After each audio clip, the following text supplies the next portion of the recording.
हमारा पहला था, ठीक है। ये जो हमारा पहला टॉपिक था ये हमने ऑलरेडी कवर कर दिया है पार्ट फर्स्ट में, राइट।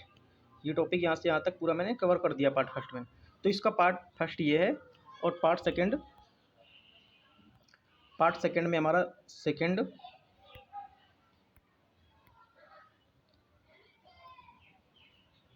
यहाँ से स्टार्ट होगा। ये सेकंड से लेके पूरा 3 तक पूरा पढ़ेंगे इसमें, ठीक है। दूसरा नंबर और तीसरा नंबर के जितने टॉपिक हैं वो सब इसमें कवर कर लेंगे, राइट।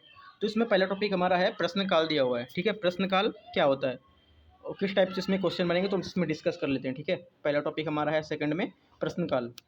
देखते हैं प्रश्न इसमें क्या करना है मेरे को। इसमें दिया हुआ है, हाल ही में कोविड-19 महामारी के कारण संसद के विगत मानसून दौरान लोकसभा एवं राज्यसभा के प्रश्नकाल और गैर सरकारी सदस्यों के कार्यों को निलंबित कर दिया गया था, ठीक है। तो इसके बारे में देखना है। तो जो संसद ये प्रश्नकाल होता है, ठीक है। प्रश्नकाल क्या है ये देखते हैं पहले। संसद की जो बैठक का प्रथम घंटा होता है, राइट।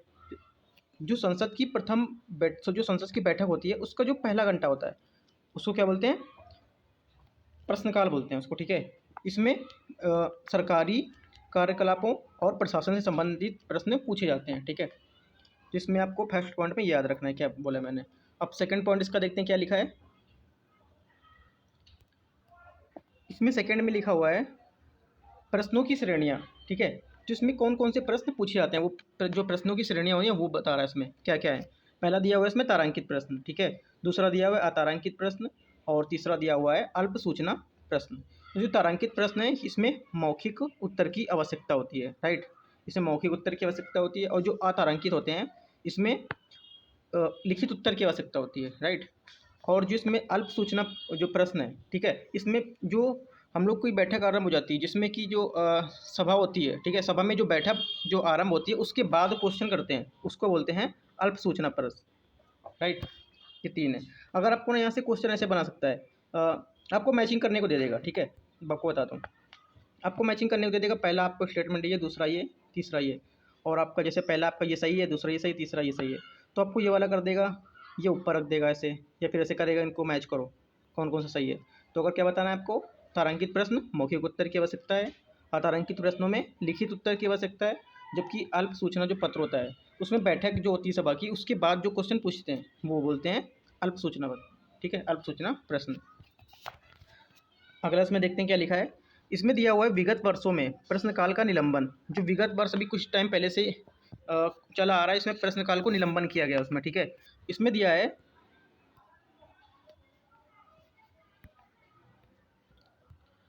प्रश्नकाल को प्रथम बार वर्ष 1962 के शीतकाल सत्र के दौरान भारत चीन युद्ध के कारण निलंबित किया गया था, राइट।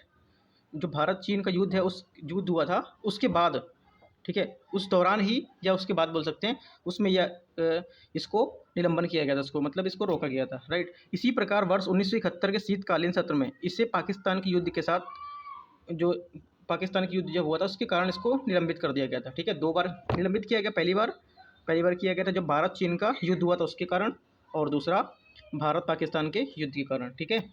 आपातकाल के दौरान संसद ने प्रश्नकाल के बिना 2 सत्रों का संचालन किया था, राइट। संसद के बिना 2 सत्रों का संचालन किया था, यथा वर्ष 1975 का मानसून सत्र और 1976 का मानसून सत्र। आपसे क्वेश्चन में ऐसे पूछ लेगा।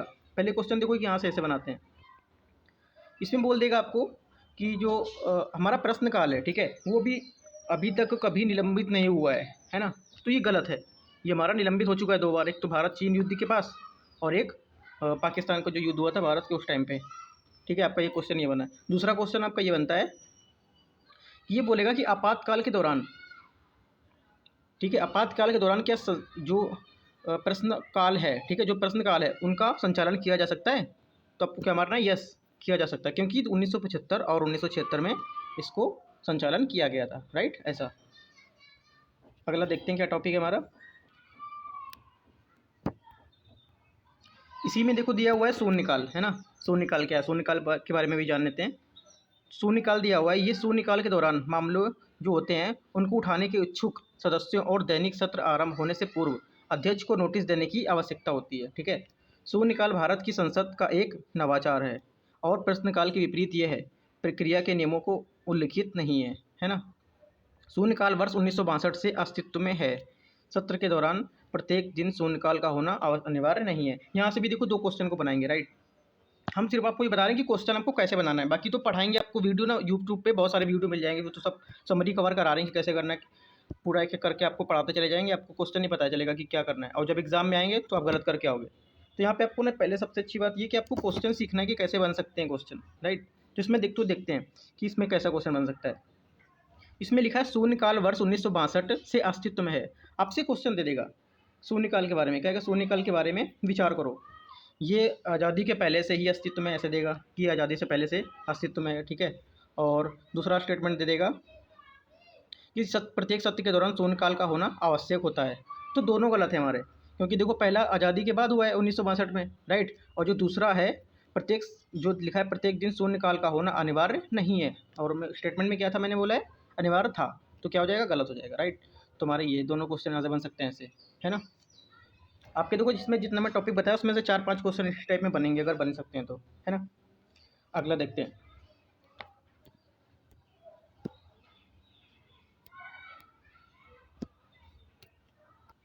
अगला इसमें दिया हुआ है संसदीय स्थायी समितियां, ठीक है। संसदीय स्थायी समितियां क्या होती हैं इनको देख लेते हैं, राइट।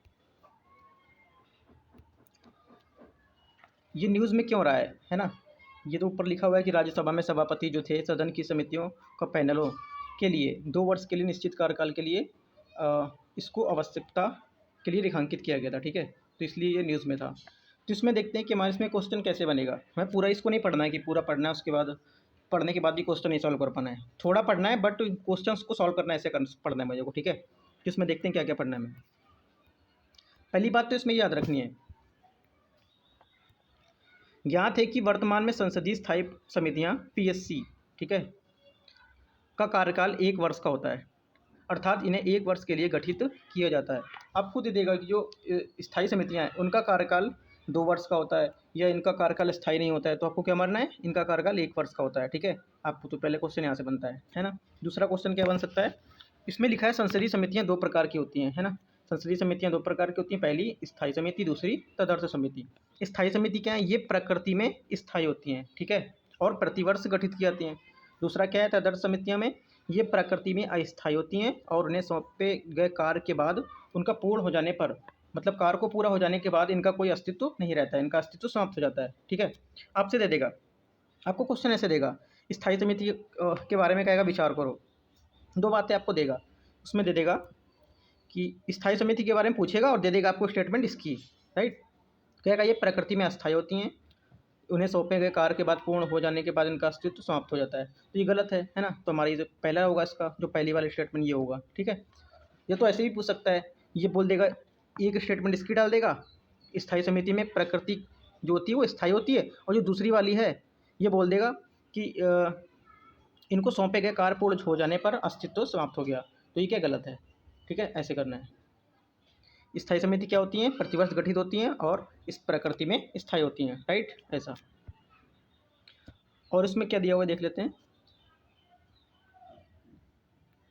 इसमें और दिया हुआ है, इन समितियों की संरचना, कार्यकाल आदि के बारे में कोई विशेष प्रावधान किए बिना भारत का संविधान विभिन्न स्थानों पर इन समितियों का उल्लेख करता है। ऐसे में इन समितियों से संबंधित मामले का निराकरण दोनों सदनों द्वारा निर्धारित नियम के माध्यम से किया जाता है, ठीक है। संसदीय स्थायी समितियों के प्रमुख उद्देश्य क्या हैं, ये देख लेते हैं। जो संसदीय स्थायी समिति है, ठीक है, ये अनुच्छेद 105 और अनुच्छेद 118, है ना। अनुच्छेद 105 वो संसद के दोनों सदनों तथा उनके सदस्यों की समिति की शक्तियाँ होती हैं, है ना, और विशेषाधिकार होता है। जबकि अनुच्छेद 118 में अपनी प्रक्रिया और अपने कार्य संचालन के विनियमन के लिए, ठीक है, निम्न बनाने की जो संसद है उसकी शक्ति होती है, राइट। आपको अनुच्छेद 105 और 118 याद रखना है, संसद की स्थायी समिति से संबंधित हैं, ठीक है। आपको क्वेश्चन ऐसे भी पूछ सकता है कि संसद की स्थायी समितियों में कौन कौन से आर्टिकल रिलेटेड, इससे कौन कौन से आर्टिकल संबंधित है, या बोल देगा आपको 105 अनुच्छेद किससे संबंधित है ना, ऐसे। इसमें क्या लिखा है अगला देखते हैं। ज्ञात है कि इन समितियों की अनुशंसाएं संसद के लिए बाध्यकारी नहीं होती हैं। ये जो समितियां हैं ये संसद के लिए बाध्यकारी नहीं होती हैं। मतलब बाध्यकारी का मतलब ऐसा है कि वो संसद, जरूरी नहीं है कि संसद इनको माने, है ना। सदस्य को मान भी सकता है और नहीं भी मान सकता है, उनके लिए कोई ज़रूरी नहीं है कि उसको मानना ही पड़ेगा, राइट। अगला देखते हैं। इसमें हमारा अगला टॉपिक दिया हुआ है लाभ का पद, ठीक है, ऑफिस ऑफ प्रॉफिट। तो इसमें देखते हैं क्या पढ़ना है। ज्ञात है कि लाभ के पद को संविधान या लोक प्रतिनिधित्व अधिनियम आरपीए एक्ट के तहत इसको परिभाषित नहीं किया गया है। इसको संविधान में और ना ही लोक प्रतिनिधित्व अधिनियम में शामिल नहीं किया गया है, राइट। इसमें देखो आपसे क्वेश्चन सीधे से ऐसा पूछ लेगा, बताता हूँ।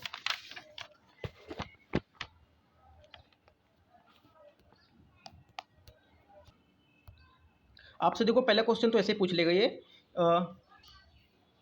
ये देगा आपको कि जो हमारा लाभ का पद है, ठीक है, इसका उल्लेख संविधान में किया गया है, ठीक है, और इसको संविधान में परिभाषित भी किया गया है। तो ये क्या गलत है। लाभ के पद को, ठीक है, ये जो लाभ का पद है इसको केवल संविधान में उल्लेख किया गया है इसका। आप अच्छे से लिख लो इसको, ये बात को इसके सामने आप ऐसे करके लिख लो, इसका केवल उल्लेख किया गया है और इसको परिभाषित ऐसे करके क्रॉस कर दो, परिभाषित नहीं किया गया है। इसका केवल संविधान में उल्लेख है और परिभाषित इसको नहीं किया गया, राइट। पहला तो क्वेश्चन ही बन सकता है। और दूसरा क्वेश्चन इसमें ऐसे बन सकता है कि जो लाभ का पद है, राइट, लाभ के पद को जो निर्णय होता है उसका, वो निर्णय कौन करेगा, राष्ट्रपति, राज्यपाल या संघीय संसद दे देगा, ठीक है। ऑप्शन में आपको संघीय संसद या उच्चतम न्यायालय या संघ लोक सेवा आयोग। तो आपको क्या मानना है, राष्ट्रपति एवं राज्यपाल, ठीक है। राष्ट्रपति और राज्यपाल क्यों मानना है, क्योंकि देखो जो हमारा अनुच्छेद 103 का 1 है, ठीक है, अनुच्छेद 103 का 1 ये कहता है कि जो निर्वाचन आयोग है, ठीक है, हमारा निर्वाचन आयोग है, उसकी सलाह पर, निर्वाचन आयोग की सलाह पर निर्वाचन आयोग की सलाह पर राष्ट्रपति इनका डिसीजन लेगा, ठीक है, निर्वाचन आयोग की सलाह पर। और 192 का जो 1 है, और 192 का जो 1 है उसमें राज्य निर्वाचन आयोग होता है, उसकी सलाह पर राज्यपाल निर्णय लेगा, राइट, ऐसा, ठीक है।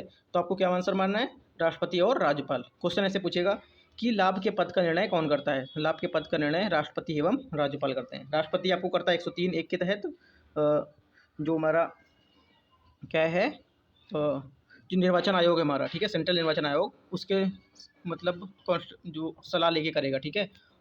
और दूसरा जो 192 है वो राज्य निर्वाचन आयोग की सलाह लेकर राज्यपाल करेगा, है ना। अगला देखते हैं इसमें लिखा क्या, नीचे पढ़ लेते हैं। और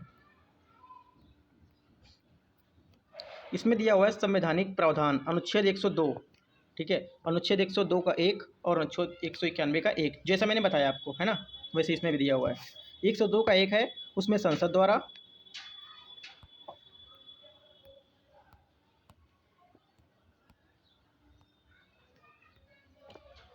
अनुच्छेद 102 का 1 जो है ना, इसमें संसद, ठीक है, और इसमें 191 का 1 इसमें है राज्य विधान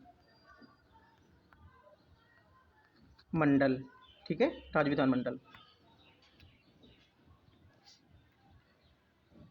लाभ का पद संबंधी कानून संविधान की एक मूल विशेषता अर्थात विधायिका और कार्यपालिका के बीच स्थित शक्ति के पृथक्करण को कार्यान्वित करता है ना, कार्यान्वयन करना चाहता है उसका। दूसरी बात इसमें ये लिखी है, संसद निर्हरता निवारण, ठीक है, अधिनियम 1959, राइट, में ऐसे कई पदों को सूचीबद्ध किया गया है जिन्हें अहर्ता आयोग से मुक्त रखा गया है, ठीक है। अब इसमें देखो 2-3 बातें मैं एक्स्ट्रा आपको बता देता हूँ, इस मैगजीन में नहीं दी हुई है, मैं आपको यहाँ से 2-3 बातें और एक्स्ट्रा बता दे रहा हूँ।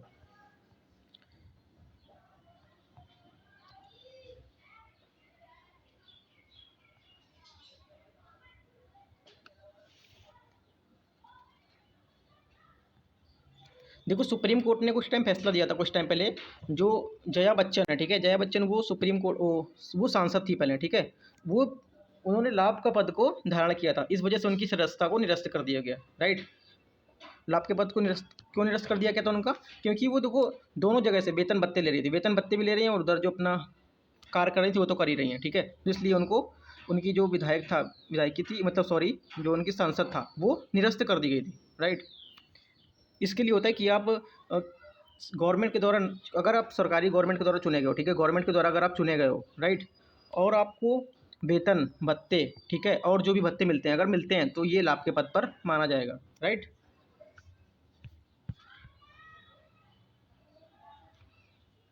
सुप्रीम कोर्ट ने ये फैसला, इसमें सुप्रीम कोर्ट ने ये फैसला दिया था कि अगर किसी संसद, राइट, संसद 102 और राज्य विधान मंडल में विधायक, ठीक है, इन्होंने अगर लाभ के पद की सदस्य, मतलब लाभ के पद को धारण किया है, तो उनकी सदस्यता निरस्त हो जाएगी। आपको देखो क्वेश्चन बनेगा, पहला क्वेश्चन आपको यहाँ से ये बन सकता है कि जो लाभ के पद धारण करते हैं, क्या उनकी जो संसद हैं या विधायक हैं, उनकी सदस्यता निरस्त हो जाती है?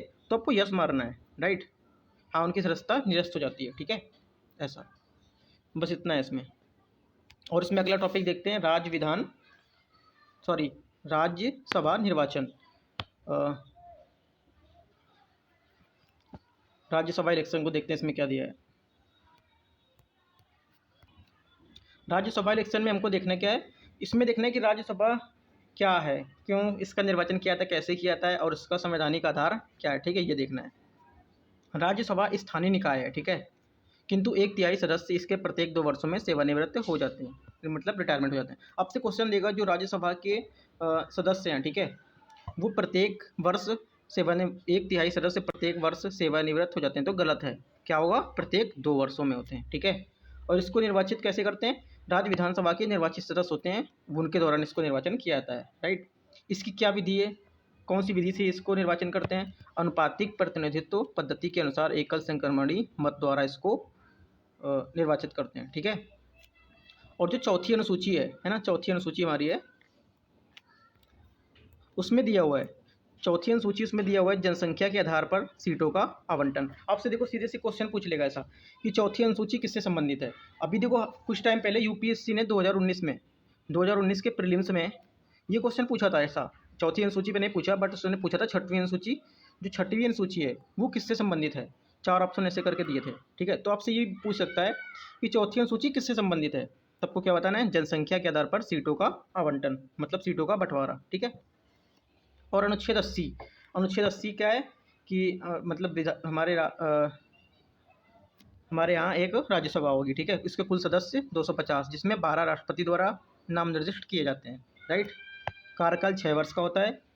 किसी सीट के लिए यदि उपचुनाव होता है तो इसे निर्वाचन सदस्य उस सीट के शेष बचे कार्यकाल के लिए राज्यसभा का सदस्य बना रहता है, ठीक है। और अगला देखते हैं इसमें क्या है। ये तो आपको पता ही है, भारत का नागरिक होना चाहिए, 30 वर्ष की आयु हो, ठीक है, और संसद के दौरान अर्हताएँ हो उसकी, राइट।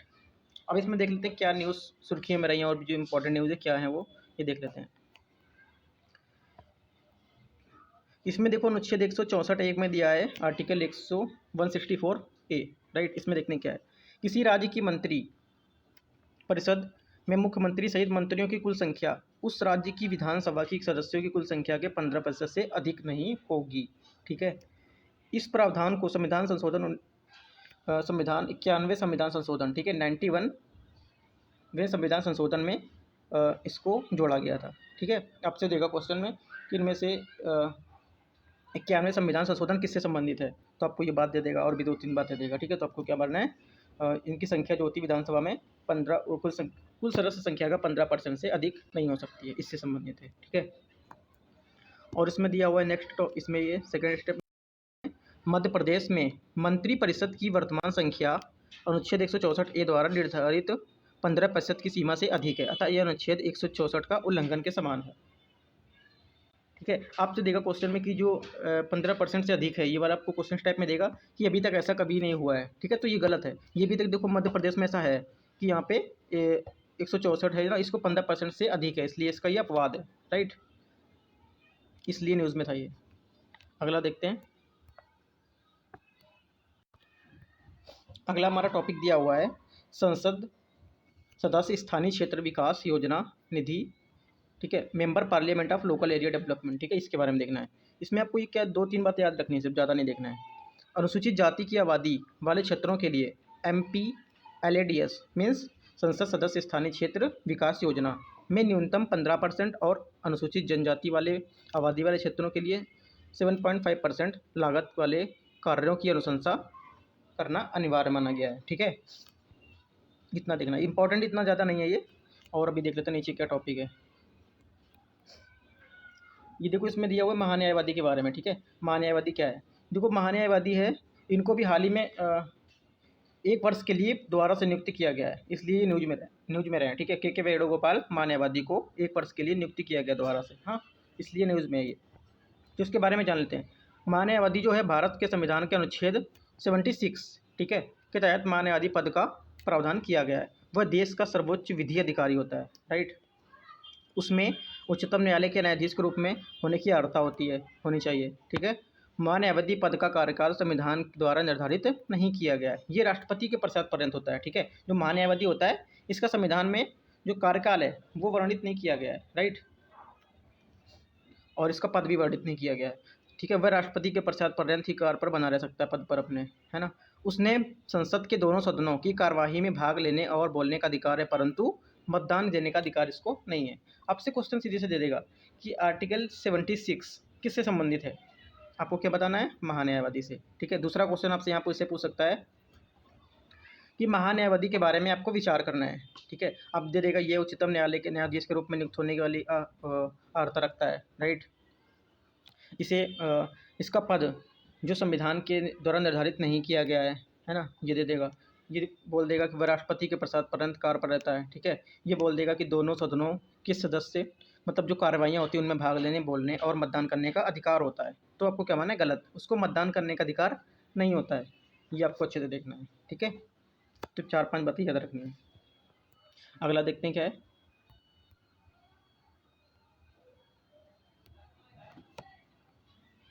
यहाँ से हमारा अगला टॉपिक स्टार्ट होता है, तीसरा number, 3rd number topic start करते हैं यहाँ से। वो सेकंड वाले सब खत्म हो गए, 3rd नंबर देखते हैं टॉपिक क्या है। इसमें दिया है 6वीं अनुसूची, ठीक है। 6वीं अनुसूची जैसे मैंने आपको पहले बताया, 4थी अनुसूची के बारे में डिस्कस कर रहा था ना, तो उसमें बताया था कि यूपीएससी 2019 में ये क्वेश्चन पूछा गया था प्रीलिम्स में, ठीक है। तो इसमें देखना है क्या न्यूज़ में क्या क्या चल रहा है। ये जो बॉक्स में मैंने बनाया ये आपको पढ़ लेना है, ठीक है। इतना इंपॉर्टेंट नहीं है, बस एक बार इसको आपको रिव्यू कर लेना है। बाकी जो इनमें क्वेश्चन बन सकता है वो उसमें मैं देख रहा हूँ, मुझे इतना इंपॉर्टेंट नहीं, क्योंकि एक बार क्वेश्चन पूछ लिया है, मुश्किल है इसमें क्वेश्चन दोबारा बनाए, है ना, लेकिन फिर भी पढ़ लेते हैं। इसमें पढ़ना क्या है, इसमें पढ़ना है inner line permit. Inner line permit क्या है, ठीक है, ये देखना है। पहली बात तो इसमें ये जो इनर लाइन परमिट है ये एक दस्तावेज होता है जो किसी भारतीय नागरिक को ILP means inner line permit व्यवस्था के अंतर्गत संरक्षित किसी राज्य में यात्रा करने या रहने की अनुमति प्रदान करता है, ठीक है। यह ब्रिटिशकालीन विनियमन है जिसे Bengal eastern frontier regulation act 1873 के अंतर्गत ब्रिटिश क्राउन के व्यावसायिक हितों के पूर्ति के लिए निर्मित किया गया था, राइट। तीसरा स्टेटमेंट है अरुणाचल प्रदेश, नागालैंड और मिजोरम ILP व्यवस्था द्वारा संरक्षित राज्य हैं। बाद में मणिपुर को भी इसमें सम्मिलित किया गया है। अब से देखो सीधे सीधे से क्वेश्चन पूछेगा, बता ILP इसके बारे में पूछेगा। इसमें पूछेगा आपको अरुणाचल प्रदेश, नागालैंड और मिजोरम द्वारा इसको मतलब इनके राज्य हैं जिसमें ये ILP व्यवस्था संरक्षित है, ठीक है। तो इसमें अरुणाचल प्रदेश, नागालैंड और मिजोरम तो है ही, अभी हाल ही में मणिपुर को भी इसमें सम्मिलित कर लिया गया है, ठीक है। तो मणिपुर भी इसमें हो जाएगा, राइट। पहला स्टेटमेंट आपको ये हो जाएगा। दूसरा इसमें बोल देगा आपको इसके तहत ILP व्यवस्था के तहत किसी संरक्षित राज्य में यात्रा करने की बोलेगा सिर्फ यात्रा करने की अनुमति प्रदान करता है, गलत है। तो सिर्फ यात्रा करने की अनुमति नहीं प्रदान करता है, ये यात्रा करने या रहने की अनुमति भी प्रदान करता है, राइट। तो आपको ऐसा देखना है।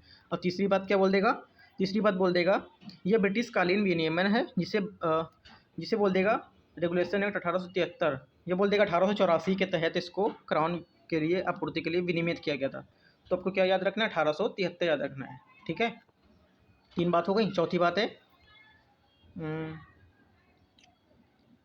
चौथी बात इसमें ये बोलेगा कि जो भूटान के नागरिक हैं, ठीक है, भूटान के नागरिक को छोड़कर प्रत्येक इसमें बोलेगा इसमें भूटान के नागरिकों को भी शामिल किया गया है जो विदेशी संरक्षित प्रतिबंध क्षेत्र में प्रवेश करने या रहने के इच्छुक हैं। तो गलत है, भूटान को इसमें एक्सक्लूड किया गया, मतलब इसको बाहर रखा गया है, भूटान को, है ना, भूटान को बाहर निकाला गया है, राइट। अगला देखते हैं इसमें क्या है।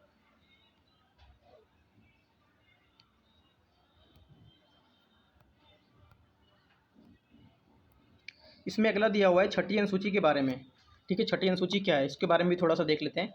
ILP के बारे में देख लिया, 6वीं अनुसूची के बारे में थोड़ा देख लेते हैं। संविधान की 6ठी अनुसूची असम, मेघालय, त्रिपुरा तथा मिजोरम की जनजातियों संविधान के अनुच्छेद 244(2) और 275(1) के प्रावधानों के अंतर्गत जनजातीय क्षेत्रों का प्रशासन चलाने का अधिकार करती हैं, ठीक है, अधिकार देती हैं, राइट। ये है, बाकी तो इतना इम्पोर्टेंट नहीं है ये, जितना इम्पोर्टेंट था मैंने आपको देखो बताया, राइट। अगला इसमें देखते हैं क्या दिया है। इसमें दिया हुआ है नागरिकता संशोधन अधिनियम, सिटीजनशिप अमेंडमेंट जो है, जो भी बहुत न्यूज़ में था, सीएए था, बहुत ज़्यादा न्यूज़ में था वो। उसमें जो छठवीं, उसका जो छठवीं अनुसूची है, ठीक है, उसमें छठी अनुसूची जो आईएलपी के अंतर्गत आने वाले जो क्षेत्र हैं उनको छूट प्रदान की गई है। हमारा कहने का मतलब ये है कि जो सीएए था, ठीक है, सीएए में भी छठी अनुसूची तथा आईएलपी के अंतर्गत छठवीं अनुसूची और आईएलपी के अंतर्गत आने वाले क्षेत्रों को छूट प्रदान की गई है। किसके तहत? सीएए अधिनियम के तहत, राइट। छठी अनुसूची और आईएलपी के तहत मतलब उनके आने वाले क्षेत्रों को छूट प्रदान की गई है ना। ये देखना है। अगला टॉपिक इसमें देख लेते हैं क्या है। पांचवी और छठवीं अनुसूची की कंपेयर किया गया, इसमें क्या तुलना है, ठीक है, ये देखते हैं। इसमें दिया हुआ है पांचवी अनुसूची क्या है, छठी अनुसूची क्या है। पांचवी अनुसूची दिया हुआ है असम, मेघालय, सॉरी, छठवीं अनुसूची में असम, मेघालय, त्रिपुरा, मिजोरम,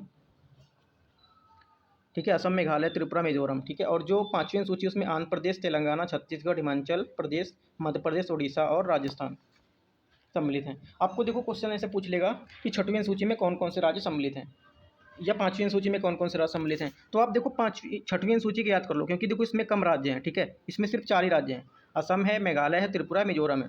अगर आपसे क्वेश्चन पूछता है तो आपको देखो ये याद रहेगा कि छठवीं अनुसूची में 4 थे, है ना, बाकी जो इससे बाहर आएंगे वो इसमें पाँचवीं में आएंगे, राइट। ऐसे आपको एलिमिनेट करके याद करना है, वरना तो इतने सारे हैं तो याद तो होंगे नहीं अच्छे से। तो आपको क्या याद करना है, छठवें वाले याद कर लेने हैं और पाँचवीं का इससे जो बाहर होगा बाकी वो पाँचवीं का होगा, राइट। अगला देखते हैं। पाँचवीं अनुसूची की तुलना में अधिक स्वायत्तता प्रदान की गई, छठवीं अनुसूची को पाँचवीं अनुसूची की तुलना में अधिक स्वायत्तता प्रदान की गई, ठीक है। अगला देखते हैं।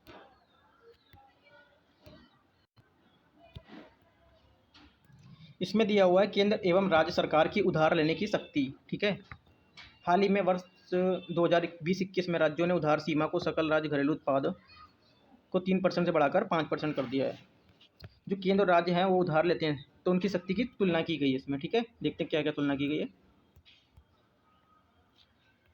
इसमें पहले तो दिया हुआ है कोई जो राज्य क्षेत्र है, ठीक है, हम लोग का राज्य क्षेत्र है प्रादेशिक, है ना, जो स्टेट के लिए प्रतिबंध है, उसमें हम लोग केंद्र हैं वो कहीं से भी मतलब उधार ले सकते हैं, ठीक है, कोई प्रतिबंध इसमें नहीं लगाया गया है, राइट। और जबकि राज्य सरकार है उनको के लिए केवल घरेलू स्रोतों के लिए उधार ले सकती हैं, लेकिन ऐसा राज्य सरकार वो केंद्र सरकार में ऐसा नहीं है, ठीक है। अन्य प्रतिबंध क्या है इसमें? इसमें अन्य प्रतिबंध लागू नहीं होते हैं केंद्र सरकार में, जबकि राज्य सरकार में संचित निधि के लिए अन्य प्रतिबंध लागू होते हैं, राइट। इतना देख रहे हैं, बस 2-3 बातें थी उसमें। और तो इतने इसमें इम्पोर्टेंट इसमें नहीं है, जो है मैं बात कर लेता हूँ। इसमें दिया हुआ है एक और, लोकसभा द्वारा जम्मू कश्मीर राजभाषा विधेयक 2020 पारित किया गया था, ठीक है। इस विधेयक में कश्मीरी, डोगरी तथा हिंदी को नवनिर्मित जम्मू और कश्मीर संघ राज्य क्षेत्र की राजभाषाओं का दर्जा प्राप्त करने का उपबंध हुआ है, ठीक है। आपसे दे देगा कि जम्मू कश्मीर में केवल इनकी राजभाषाएं अंग्रेजी और उर्दू हैं, गलत है। इसको हिंदी को भी अब नवनिर्मित भाषा के रूप में दर्जा दे दिया गया है, ठीक है।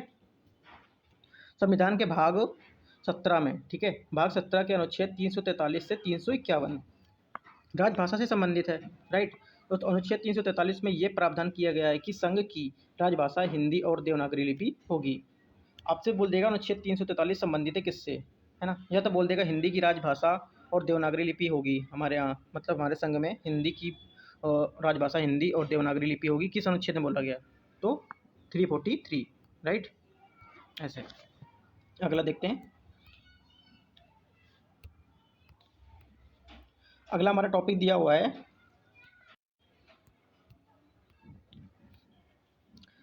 अंतर्राज्यीय परिषद, ठीक है, इंटर स्टेट काउंसिल, ठीक है। इसके बारे में देखना क्या दिया है। इसका जो अध्यक्ष होता है, ठीक है, इसका जो अध्यक्ष होता है वो प्रधानमंत्री होता है, राइट। इसका अध्यक्ष प्रधानमंत्री। सभी राज्यों और विधानसभाओं वाले संघ राज्य क्षेत्रों के मुख्यमंत्री होते हैं। दूसरा, विधानसभा रहित संघ राज्य क्षेत्रों के प्रशासक और केंद्रीय गृह मंत्री सहित प्रधानमंत्री द्वारा नाम निर्दिष्ट 6 केंद्रीय मंत्री होते हैं, ठीक है।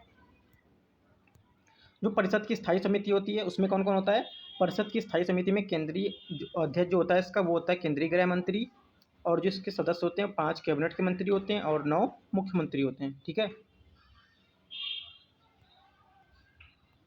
यदि किसी राज्य में राष्ट्रपति शासन लागू है तो परिषद की बैठकों से संबंधित राज्य का राज्यपाल सम्मिलित हो सकता है, ठीक है। अगर किसी राज्य में राष्ट्रपति शासन लागू होगा ना तो वो परिषद की बैठकों में राज्यपाल भी शामिल हो सकता है, ऐसे सम्मिलित नहीं होगा, ठीक है। अध्यक्ष द्वारा अन्य केंद्रीय मंत्रियों में से स्थायी मंत्रित्व, जो स्थायी मंत्री होते हैं, है ना, स्थायी होते हैं, जो पहले से उनको बुलाया रखना होता है कि वो लोग रहेंगे ही रहेंगे, ठीक है, उनके नाम निर्देशित करना होता है, राइट। और इसमें देख लेते हैं आर्टिकल 3। आर्टिकल 3 में ये है कि संसद को नए राज्यों का निर्माण करने और वर्तमान राज्यों के क्षेत्रों, सीमाओं या नामों में परिवर्तन करने का अधिकार होता है। आपसे क्वेश्चन में पूछेगा ऐसे कि वर्तमान समय में सीमाओं और नामों में परिवर्तन करने का अधिकार किस अनुच्छेद में दिया है?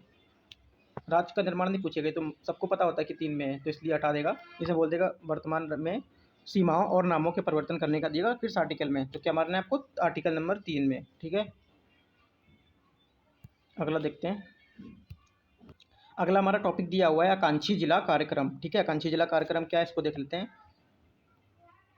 यह कार्यक्रम जीवन की गुणवत्ता और साथ ही नागरिकों की आर्थिक उत्पादकता को भी प्रत्यक्षता प्रभावित करने वाले 5 मुख्य विषयों को व्यवहारिक एवं मापन योग्य सामाजिक प्रगति के परिणाम पर केंद्रित होता है। इन 5 विषयों में से सम्मिलित कौन कौन से विषय हैं? आपका स्वास्थ्य और पोषण 30% है, शिक्षा 30% है, कृषि एवं जल संसाधन 20% है, वित्तीय समावेशन 5% है, कौशल विकास 5% है, मूलभूत अवसंरचना 10% है, ठीक है। उपयुक्त विषयों को पुनः 49 संकेतकों में विभाजित किया गया है, ठीक है। यह कार्यक्रम 3 प्रमुख सिद्धांतों पर आधारित है जो 3C दृष्टिकोण से परिलक्षित होता है ना। पहला क्या है?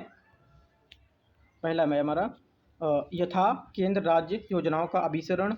दूसरा है केंद्र राज्यों, जिलों व जो नागरिक होते हैं उनका सहयोग, और तथा जिला के मध्य प्रतिस्पर्धा, ठीक है। इन 3 पर हमारा जो दृष्टिकोण होता है वो परिलक्षित होता है, ठीक है। अगला देख लेते हैं।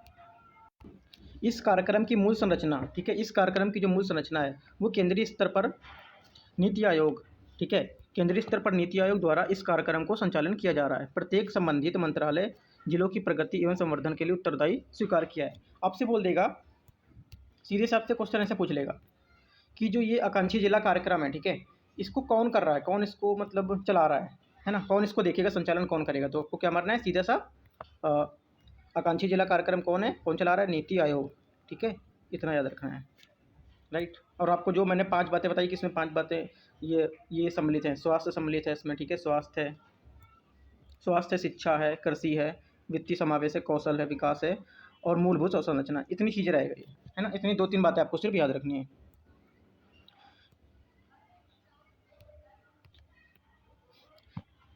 इस कार्यक्रम के तहत नीति आयोग द्वारा डेल्टा रैंकिंग प्रदान की जाती है, ठीक है। इसके अंतर्गत चैंपियंस ऑफ चेंज डैशबोर्ड एक ऑनलाइन डैशबोर्ड के माध्यम से 5 मुख्य श्रेणियों मतलब मुख्य क्षेत्रों में संपादित किए जाते हैं। मासिक सुधारों के आधार पर जिलों को रैंक प्रदान की जाती है, ठीक है।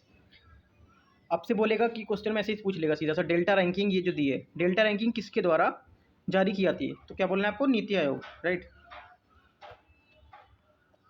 डेल्टा रैंकिंग किसके द्वारा दी जाती है? नीति आयोग द्वारा, ठीक है। बस इसमें इतने टॉपिक दिए हुए हैं।